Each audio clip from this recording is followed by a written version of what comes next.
Delhi police की crime branch ने Goldy Brar, Lawrence Bishnoi, काला जटेरी, संपत नेहरा, नरेश शेट्टी के इंटरनेशनल सिंडिकेट के 3 एक्सटॉर्शन मॉड्यूल का खुलासा किया। तीनों मॉड्यूल अलग अलग जगह से ऑपरेट किए जा रहे थे और तीनों का आपस में कोई लिंक नहीं है। पुलिस ने तीनों मॉड्यूल के 8 लोगों को पकड़ा है और 6 पिस्टल बरामद की है। क्राइम ब्रांच के स्पेशल कमिश्नर रविंद्र यादव ने बताया कि विदेशों और जेल में बैठे इंटरनेशनल हैंडलर एक कंट्रोल रूम की तरह काम करता है, जिसमें वो नाबालिग लड़कों को फेमस होना और गैंग में शामिल होने का लालच देकर शूटर बनाया जाता था। इंटरनेशनल सिंडिकेट के इस पूरे एक्सटॉर्शन मॉड्यूल को चला रहे थे, जो कि अलग अलग है। जैसे कि कोई पैसे वाला बुकी गैम्बलर, रियल एस्टेट या कोई बड़ा बिल्डर है, उस शख्स को टारगेट करके उसके हिसाब से पैसों की डिमांड पीड़ित से की जाती थी और चुपचाप हवाला के जरिए पैसे भेज दिए जाने की बात कहते थे। पैसे नहीं भेजने पर डराया धमकाया जाता था और नाबालिग लड़कों को शूटर बनाकर पीड़ितों के घर पर फायरिंग करवाई जाती थी। सभी गैंगस्टर गाँव देहात के युवाओं को गैंग में शामिल होने का लालच और फेमस होने की बात कहकर उनको टारगेट देते थे। शूटरों को ये जानकारी भी नहीं दी जाती थी कि आपको किसके दफ्तर या किस पर फायरिंग करनी है और किस जगह पर जाना है। लेकिन जैसे जैसे नाबालिग लड़के आगे बढ़ते रहते थे, वैसे गैंग के लोग इनको संपर्क करते रहते थे।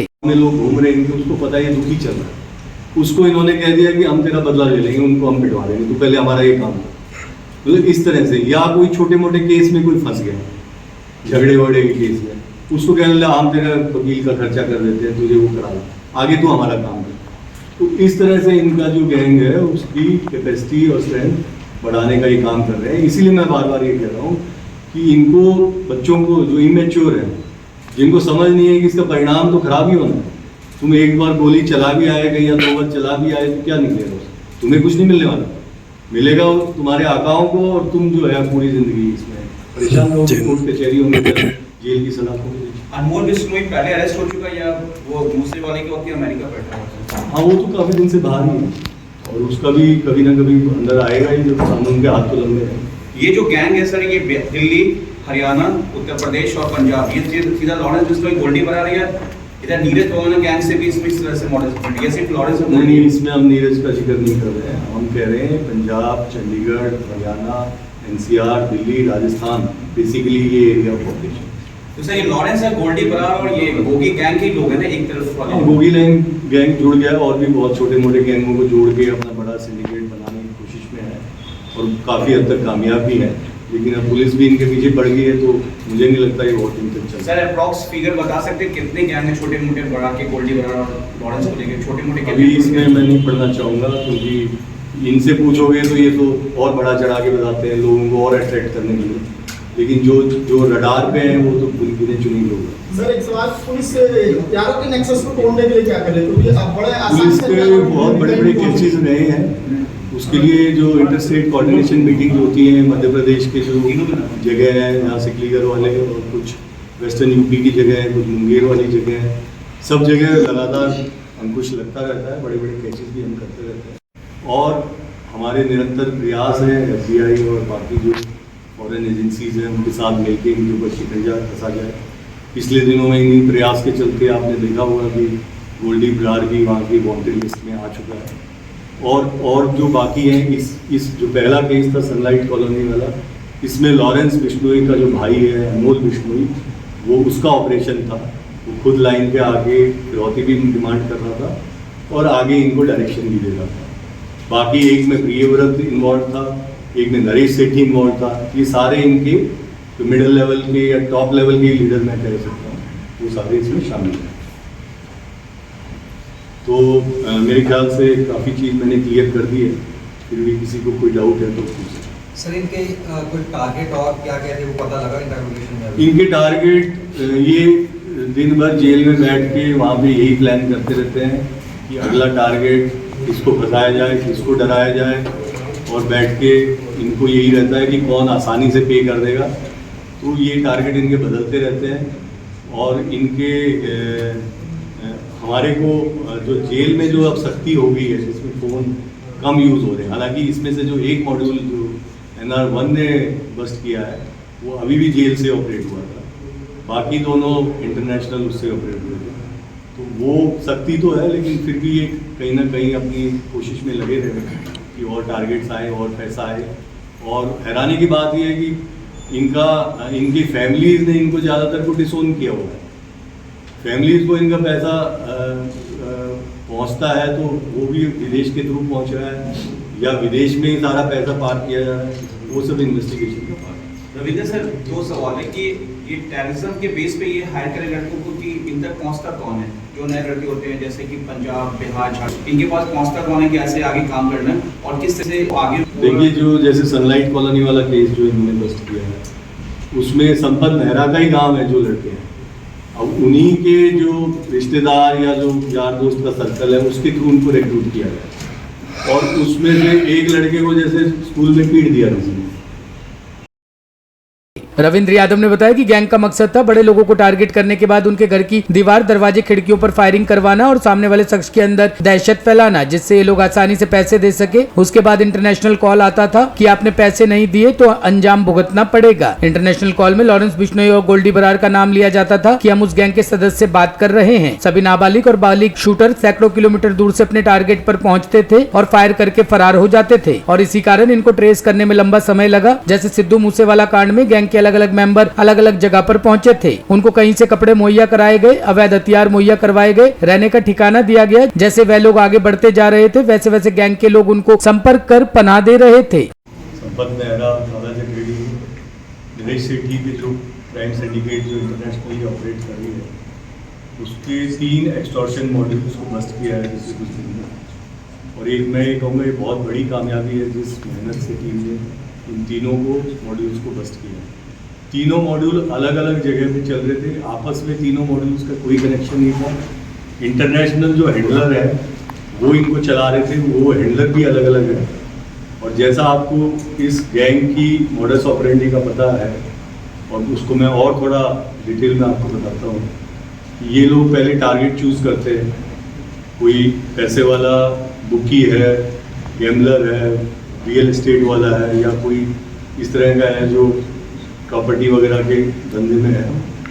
उस टारगेट को उसकी पेइंग कैपेसिटी के हिसाब से चूज़ करके उसको एक डिमांड देंगे। उस डिमांड में अगर वो चुपचाप हवाला के थ्रू पैसा ट्रांसफ़र कर देता है बिजनेसमैन तो ये शांत हो जाता है, वरना उसको डराने के लिए ये शूटर्स को रिक्रूट करते हैं। शूटर जो रिक्रूट करते हैं उनमें ज़्यादातर जुवेनाइल बच्चे होते हैं 15 से 20 साल के, और ये सब गांव के लड़के होते हैं जो हरियाणा, राजस्थान, दिल्ली के देहात के लड़के होते हैं। उनको ये बुला के और अलग अलग जगह पे ठहराते हैं जहाँ पे किसी को ये नहीं पता होता कि कौन इनका इंतज़ाम कर रहा है, कौन इनको हथियार सप्लाई कर रहा है, कौन बाइक सप्लाई कर रहा है।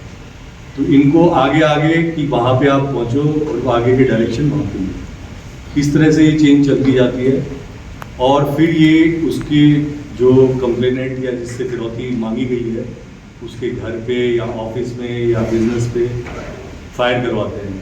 उस फायर में खिड़की पे, शीशों पे, दरवाजे पे, सीलिंग पे, कहीं पे भी फायर हो सकता है। उसके अंदर एक दहशत का माहौल क्रिएट करने के लिए। और फिर से एक इंटरनेशनल कॉल आता है कि अभी भी अगर पैसे नहीं दे रहे तो अंजाम ठीक नहीं होगा। उस कॉल में लॉरेंस बिश्नोई, गोल्डी बरार वगैरह का नाम रहता है कि उस गैंग के में। रविंद्र यादव के अनुसार इंटरनेशनल हैंडलर कंट्रोल रूम की तरह काम करता है। हाल ही में सनलाइट कॉलोनी इलाके में शूटरों ने व्यापारी के घर के बाहर फायरिंग की थी। पुलिस ने पूरी लोकेशन को ट्रेस किया, बस वाले से पूछताछ की और ये पता चला कि बस ड्राइवर ने उनको बिलासपुर में उतारा था। आखिर में जानकारी मिली कि राजस्थान से 2 लड़के आए थे, जिसके बाद क्राइम ब्रांच राजस्थान पहुंची। यहाँ पता चला कि दोनों लड़के नाबालिग है। क्राइम ब्रांच को हिसार, हनुमानगढ़ पर इनकी जानकारी मिली। ये लोग अगला टारगेट की रेकी कर रहे हैं और अगले दिन इनको हथियार दिया जाएगा। 3 मई को ये पकड़े गए, जिसमें 2 नाबालिग लड़के निकले और एक बालिग लड़का, 2 राजस्थान और 1 गुजरात का रहने वाला है। दोनों ही बहुत ही बेहतरीन काम है।